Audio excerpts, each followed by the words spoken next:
Mahirap maging mahirap. Sa mundo na kung saan mapaglaro ang kahirapan, anong laban ang mapapanagumpayan kung sadyang madamot ang kapalaran?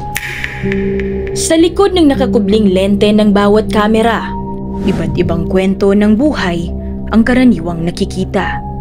Isang malaking patunay na sa larangan ng pamamahayag, di masusukat ang totoong papel ng media sa pagbabahagi ng makabuluhang istorya. Subalit sa kabila ng tunay nitong layunin, tuluyan na nga ba nitong nakalimutan ang pagiging tagapagmulat ng katotohanan at maging boses ng bayang lugmok sa kahirapan, kung ang kadalasang nahahagip ng balita ay nakatuon lamang sa mga taong may kapangyarihan. Milyong-milyong Pilipino ang kapos sa estado ng buhay. Madami pa rin ang hamak na nakatira lamang sa marahas na lansangan. Walang mauuwian dahil walang totoong tirahan. Makalipas ang maraming nagdaang taon, marami pa rin ang mga batang walang sapat na edukasyon. Pangangalakal ang pantawid gutom at tanging pamamalimos lamang ang nakagawi ang pagkakakitaan sa hirap ng panahon.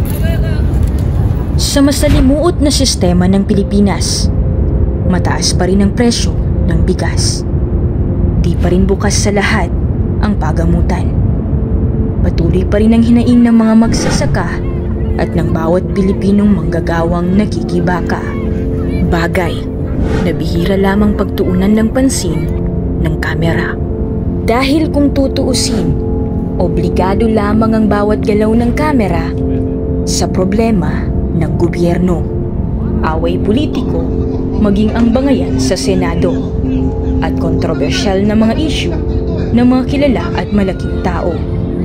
Pero kung nanaisin mang silipin ng kamera ang realidad sa buhay ng bawat Pilipino, kahirapan ang totoong problema nito.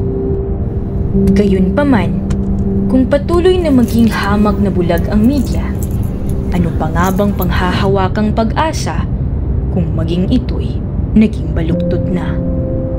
Kung hanggang dito na lang ibaling ang tingin, ano pa kayang bukas ang tatahakin? Kaya ang panawagan ng mga nasa laylayan, kahirapan, kailan ka nga ba mapapansin?